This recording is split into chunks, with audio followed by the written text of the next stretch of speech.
What's up, bros and emotos? I'm back, and this time around, I'm wearing this nice new track and field regalia for the occasion, because again, the anime kingdom has been blessed with an anime about track and field and running in general.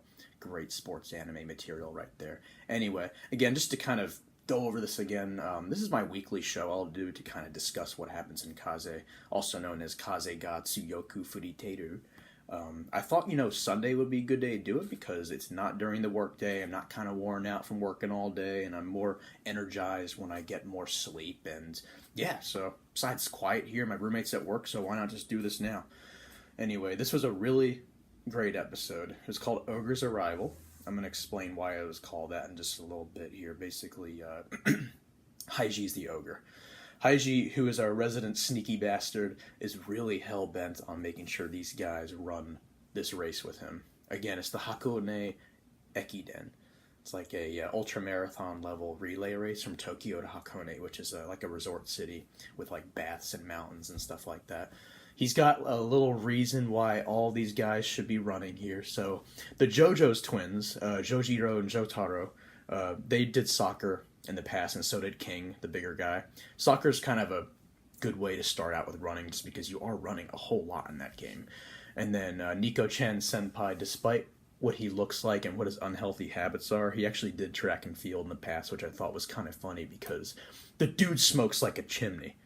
And then Musa, who's from Africa, Haiji's kind of, he's putting that as like, oh, he's from Africa, he must be good at running, but in actuality, I guess when they were in the bath, he like felt up his legs or something like that. And of course, he's like, oh, you're a strong man. And of course, this show has to cater towards that yaoi crowd, kind of like what they did in Haikyuu.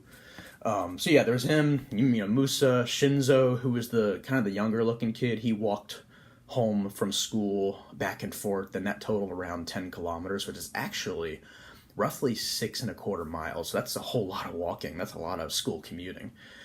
Yuki, who's the guy with the glasses and the faded hair, he did kendo, which is like a sword art, I guess you can say, no pun intended.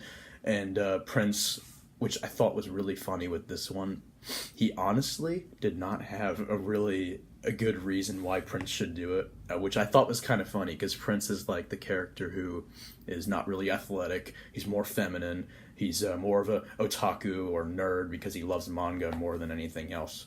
And so anyway, he goes out to convince everybody why they should be running here. He even kind of goes a little bit more deep into it.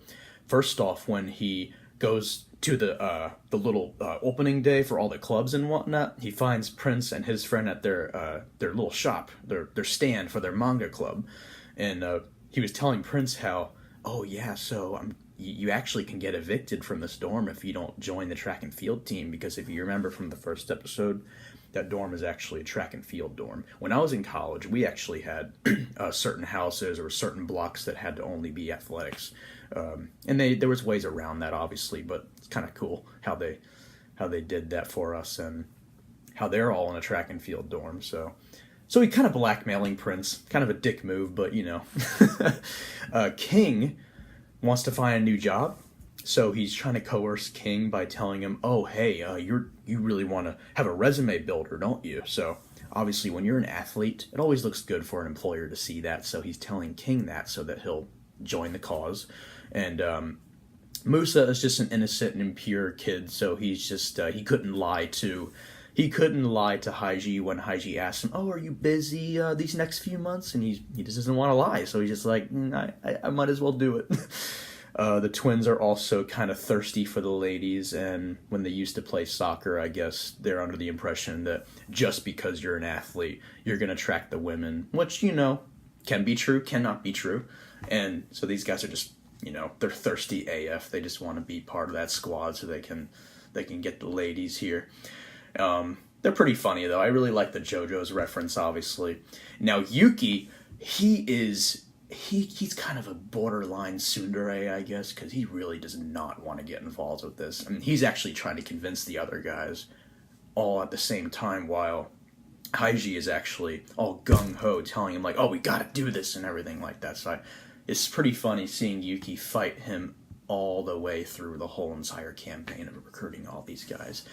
Now, Kakeru, who is the main character, he's the one that literally looks like Takeru from Prince of Stride Alternative, which, you know, I still think that's pretty funny how their names are so similar, and they're both from a running sports anime.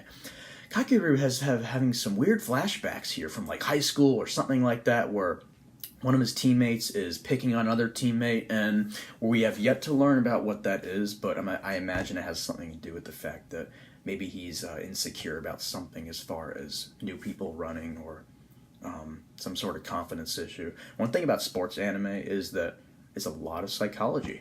It's a lot of mental toughness, and I think they're going to explore a little bit of that concept maybe in the next few episodes, and we're going to learn about why Kakeru is so stubborn not to run with this guy. So now we're going to get to the Ogre reference. Haiji, being the sneaky bastard he is, literally, and I think he was colluding with the landlord, the guy who may or may not have been a previous track and field coach at Kaze University. They literally, I think they broke the bath. They literally purposely broke the bath in the dorm, so that way all these guys would be like, oh, well shit, we have to go bathe somewhere else, so they go to a public bath or something like that. Maybe it's a bath at their training center, I don't know. And he ropes all these guys into this public bath, and they're all having fun, arguing, whatever, bantering. It's a really big yaoi scene, as in case you can't tell. And Haiji comes in, and he is like, oh, the bath's broken? And in case you didn't get that reference, that was that Star Trek surprised meme that I used the other day. And it was just so funny seeing this because he knows exactly what he did. The Ogre arrived. You literally have this little scene where they're in hell or something like that, and he walks in through the door and he looks like an ogre. And they kind of fade him into like him in a towel, and it's just kind of a funny scene. And that's where the title of the episode comes from, and I was like, why the hell is it called The Ogre's Arrival? And then I saw that, and I thought that was really funny. So it was obviously a reference to an ogre, which is like a little demonic creature, maybe an oni, an ogre, a demon, a devil, or something like that. So he just walks in like that, and I thought that was kind of funny. The joke just dropped, and that was the punchline of the episode title.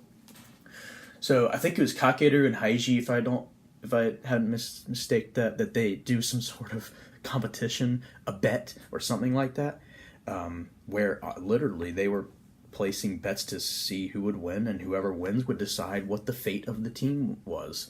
So they go into one of the hotter baths, and they... oh, by the way, do not do this, by the way. Don't do what they did, because it is kind of dangerous. It can actually give you a heat stroke or dehydrate you. But they sat in a bath for like maybe 10 minutes straight of like 110-degree water or so, and they just wanted to see who could outlast each other. And then in the background, Yuki and Nico-chan senpai also betted to see who would do which, because in case you couldn't tell, Yuki really doesn't want to do it. Nico-chan senpai is kind of on the fence. He kind of wants to start running again. Maybe he's motivated to start quitting smoking cigarettes or something like that, so that's why he's kind of motivated to start doing this. And I thought it was kind of funny how they each placed bets on each other, and then the two other guys placed bets on their own side in the background, which is kind of funny. It was a tie.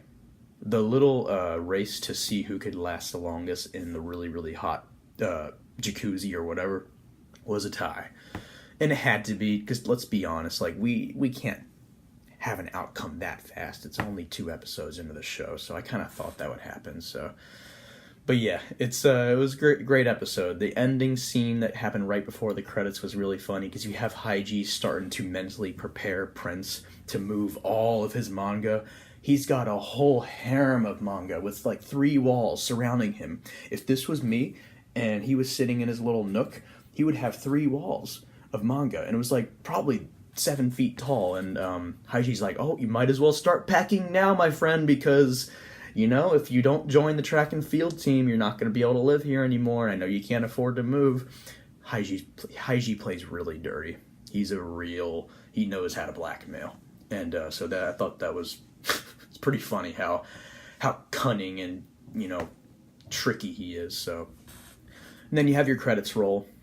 Ending theme is really beautiful, by the way. It really is. It has some cool cinematography, colors, music, and so on and so forth. And then we had your little post-credits preview. you see them kind of hanging out in the park by one of the rivers, and they might be practicing. Who knows? Maybe they are starting to enjoy running and they're starting to get into it. And then at the very last second, you see some girl, might be, a friend from high school or another class or something like that. You also see the guys going to a nightclub. It looks like they're partying. So maybe they're starting to get along with each other more, and this is what's going to cause them to be like, you know what, let's do this thing. So that's what I'm really hoping happens.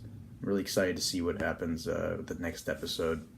Again, I can really relate to the show. I've seen all this stuff happen all throughout college and high school, especially in college. So it's a fun time watching the show, and that's why I enjoy talking about it. If there's anybody else here who loves running as much as I do and also loves anime as much as I do, hit me up. I'd love to talk to you about it, give you advice.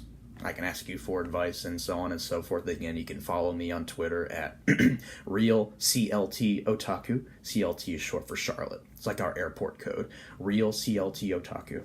And again, if you like what you see here as far as what I'm talking about, hit that like and subscribe button. Hit the notification bell. Whatever else is required for you to get my content a little bit easier. I know YouTube's kind of a tricky place to make things happen these days, but again, I'm just doing this because I love talking about this stuff. I'm really excited to talk about the next episode as well as other stuff going on with anime. This is a great season so far. We got SAO, Zombieland Saga, JoJo's Part 5, and so on and so forth. So I'm really enjoying it. Anyway, I hope you guys have a great rest of your weekend. Let me know what you think of the episode, what my thoughts are, and so on and so forth. And I'll see you guys next time.